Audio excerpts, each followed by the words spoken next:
বুধবার রাত আঁধারে ঢেকেছিল তিলোত্তমা, জ্বলে উঠেছিল প্রতিবাদের মশাল।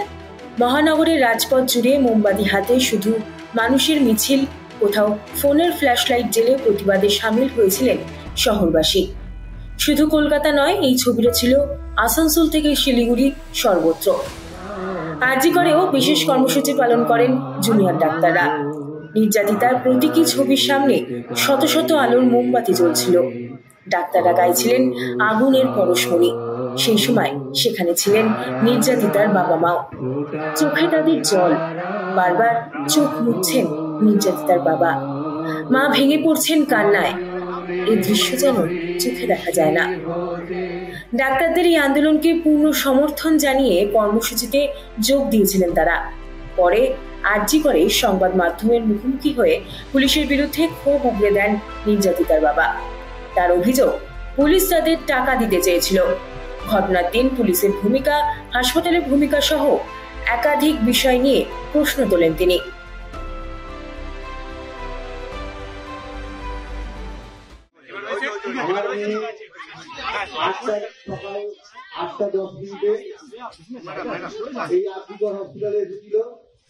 রোগী পরিষেবা দেওয়ার জন্য, অসুস্থ লোককে সুস্থ করার জন্য আজকে এই হসপিটালে সে বলি হয়ে গেছে।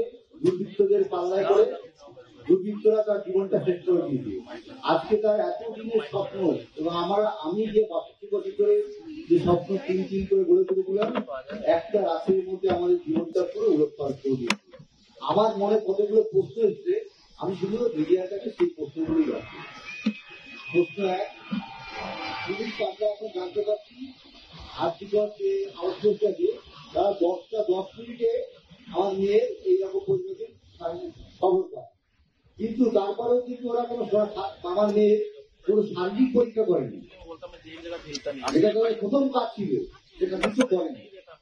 দ্বিতীয়টা, বেলা 11টার সময় আমাদের জানানো হয় আমার মেয়ে আত্মহত্যা, মেডিকেল টেস্ট করলো না, আগেই তারা বলে দিল আত্মহত্যা করেছে।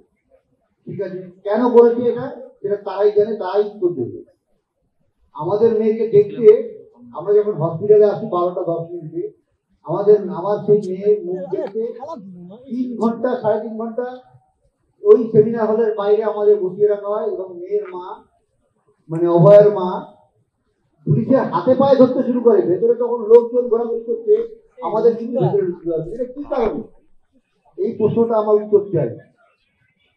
পোস্টমর্টম করতে হাসপাতালে দেরি করলো কেন? পোস্টমর্টম তো সাধারণত 4-5টার মধ্যে করা উচিত ছিল, কিন্তু দেখা গেল 6টার আগে পোস্টমর্টমটা হলো, 6টা থেকে শুরু হলো। আমি এফআইআর করলাম তারা থানাতে। কি হলো, আমি 6:30 থেকে 7টার মধ্যে এফআইআর করলাম। আমার এফআইআর এর রেজিস্টার হলো কখন? 11:45 পরে দেখতে পাচ্ছি। ডাক্তার এখানে এত ডাক্তার থাকা সত্ত্বেও, এত কিছু জানার পরেও পুলিশ একটা আনন্যাচারাল ডেথ কেস করলো, ডায়েরি করলো। কি কারণে? হাসপাতাল কর্তৃপক্ষ, পুলিশ কেউ এফআইআর করলো না, যেটা সবার আগে দরকার ছিল, করেনি।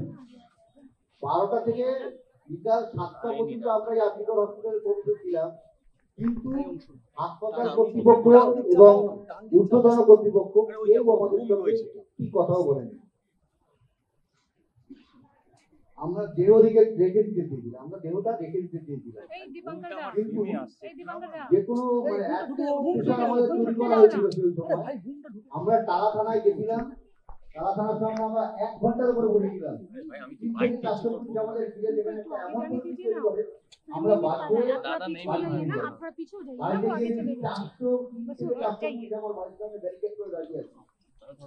কিন্তু এমন অবস্থায় আমাদের আর কিছু করার ছিল না। সবাই হিলে যাবে দাহ করতে বাধ্য।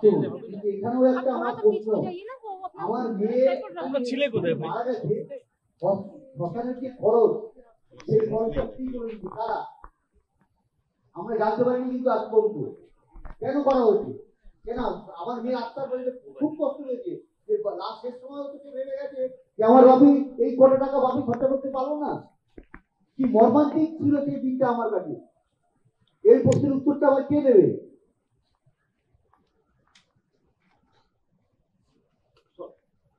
যখন আমার মেয়ের দেহ আমার ঘরের সাহায্য ছিল, তখন ডিপি নট আমাদের ঘরের একটা গলিতে ঢুকে ঘরের ভেতরে তিনি আমাকে টাকা দেওয়ার চেষ্টা করেন এবং তার যা জবাব দেওয়ার আমরা সঙ্গে সঙ্গে সেই জবাবটা দিয়েছি।